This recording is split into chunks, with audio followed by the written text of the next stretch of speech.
3, 2, 1, go!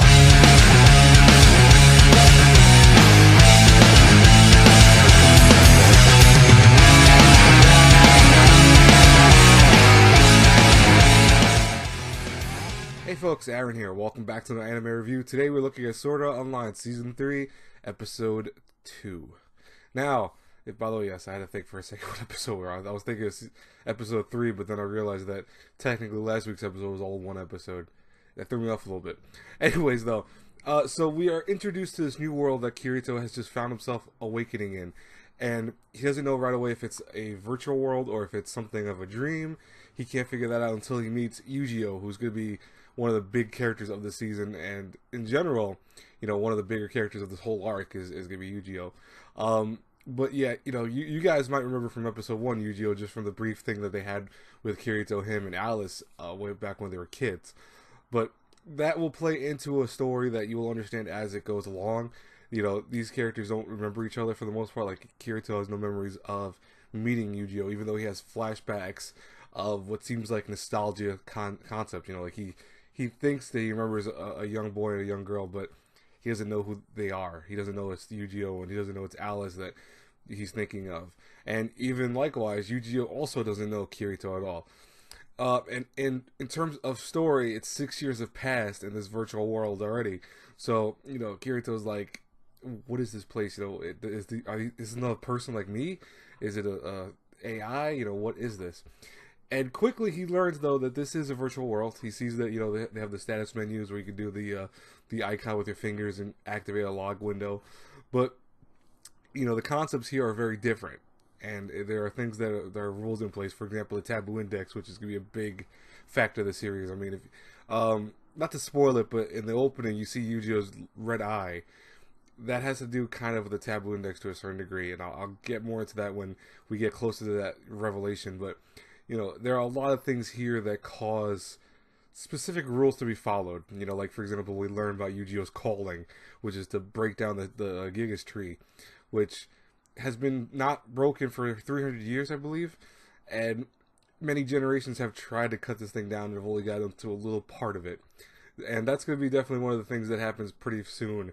With probably next week's episode, probably will be the destruction of the Gigas tree. That's not really a surprise. That's not a spoiler or anything like that, because you really think they're going to spend hundreds of episodes having this tree being cut down? Really? No, they're not going to do that.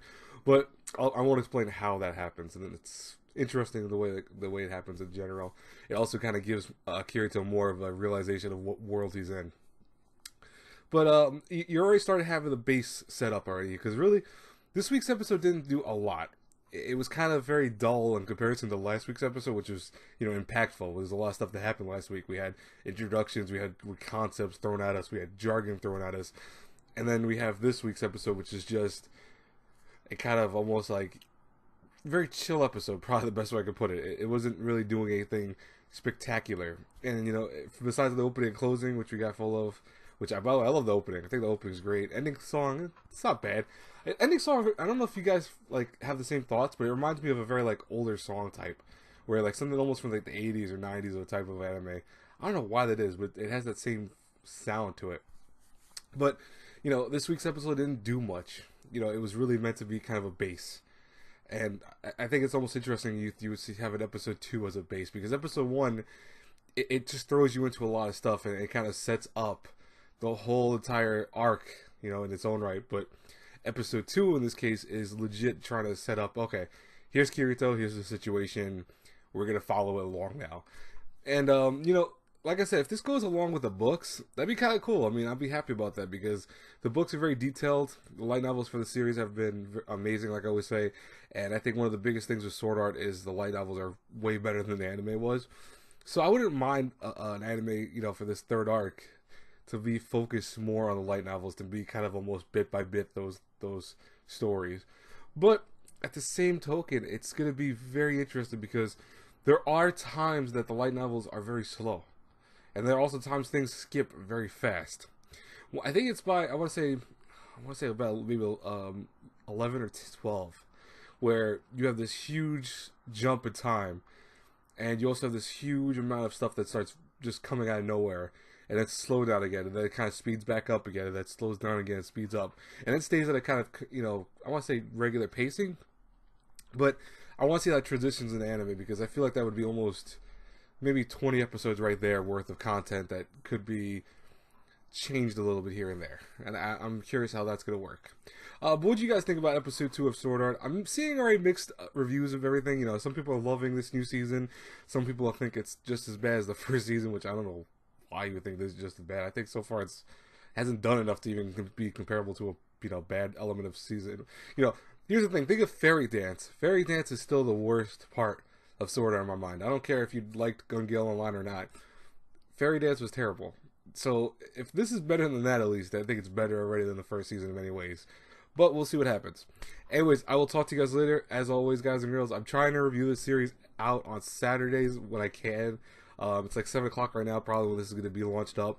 You know, I could have did it a little earlier, but I kind of passed out because after work, because I was really exhausted.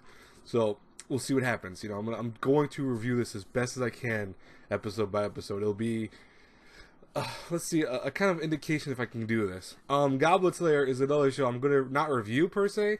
I'm going to do a first impressions next week because I am watching the series, and I do like it a lot. I know people are like, oh my god, I hate Goblin Slayer, and I know some people love it. I'll talk about it then. Also, we'll do a live stream probably, I want to say, what's today's 10/13? It'll probably be next week, sometime, maybe around Thursday, if I can. If not Thursday, maybe Wednesday, probably the best day for it. But we'll figure out that. I'll tell you guys more on Twitter about that, so make sure to follow me on Twitter, see when I talk about my live stream, because I want to do a thing of all the anime that's coming out, and what I'm watching right now currently, because I am watching some shows. I'm actually catching up. I'm going to watch, was it Zombieland Saga? I'm going to check that out real fast. I think I'm going to see what SSS Gridman is all about. I'm very curious about that. And I'm going to see some other shows too. So, you know, I'm not completely out of the loop with this season. I'm trying not to be. Alright, I'll talk to you guys later. God bless you all. Have a great night, everyone. Bye-bye.